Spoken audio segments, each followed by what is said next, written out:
Kenayi, pochcham sizga ikkinchi xotin deb ko'p gapiryaptimi? Parvo qilmang. Pochchamda aslida ikkinchi xotin umuman yo'q. Prosta sizni jahlingizni chiqarib, rashqingizni keltirish uchun-da.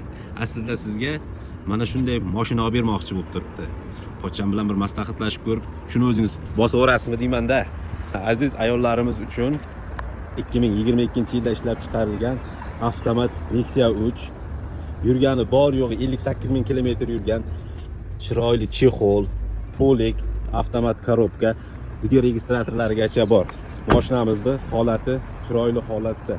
O'zini radnoy sakadiskalarida oldidan ko'rinishi mashinamiz yaxshi holatda turibdi. Bu mashinani metan gazlarigacha bor. Mashinamiz holatlari o'ta go'zal holatda. Mana bunaqa yumshoq archa balonlargacha qo'yib qo'yilgan. Bu mashinani maza qilib haydashingiz uchun boshlang'ich attiga 10 million so'm pul bilan kelasiz. Dollarga hisoblaydigan bo'lsak, где-то bir 750 dollarlar atrofida pul bo'ladi. Olasiz, minasiz, maza qilib yurasiz. Konsernerlargacha cho'tki ishlab turibdi. Bu videomizni boshlang'ich puli arzon mashina izlab yurganlarga astagina jo'natib qo'yaverasiz. Avtomat mashinani aksariyat holatda ayollar sevib haydashadi. O'shanaqa avtomat mashina olaman deganlarga jo'natib qo'yaverasiz, jigar. Bu video sizlarga manfaatli bo'lgan bo'lsa, like bosib, bizning mehnatimizni qadrlab qo'yaverasizlar. Bizda mashinalarda har xil turlaridan bor. O'sha mashinalar sizlarga ma'qul kelganda bilmay qolmasliklaringiz uchun podpiska tugmasini bosib qo'ying. Hali ham podpiska bosmay ko'rib o'tiribsa, bitta podpiska bosib qo'ying.